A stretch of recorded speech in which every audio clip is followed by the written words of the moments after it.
রহিম আজকে এমসিপি কর্তৃক হরিপুর উপজেলার বিক্ষোভ মিছিল।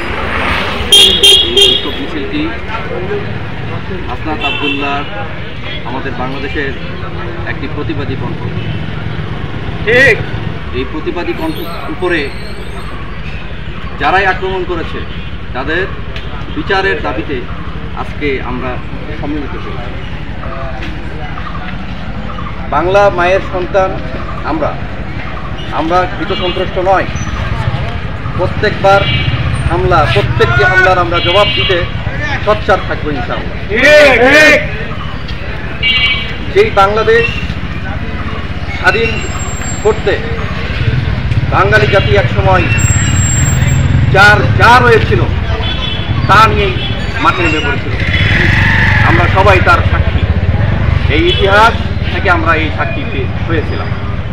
বাঙালি জাতি আমরা জানি বাংলার মা প্রত্যেক মিনিটে একটি করে প্রতিবাদী কণ্ঠ জন্ম দিয়েছে।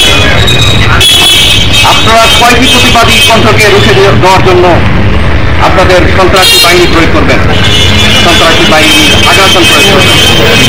আমি মনে করি আপনাদের এই আগ্রাসন আর বেশি দিন চলবে না। বিচার ব্যবস্থায় সাধারণ কোনো উপকার পাচ্ছে না। আমরা দেখছি একটি সিভিল কোর্টের বিচার হলেও 10 বছর 20 বছর বাবা মারা গেছে তারপরও বিচার চলছে। এইভাবে অরাজনৈতিকতা চলতেই আসছে, এখনো চলছে। এই আইনগুলোকে সংশোধন করতে হবে, দ্রুত এই বিচার কার্য ব্যবস্থা সংশোধন করতে হবে। এবং এরই সাথে হাসনাত আবদুল্লাহ উপরে যারা আক্রমণ করেছে তাদের ব্যাপারে জোরালো ভূমিকা রেখে তাদেরকে বিচারের আওতায় নিয়ে আসতে হবে।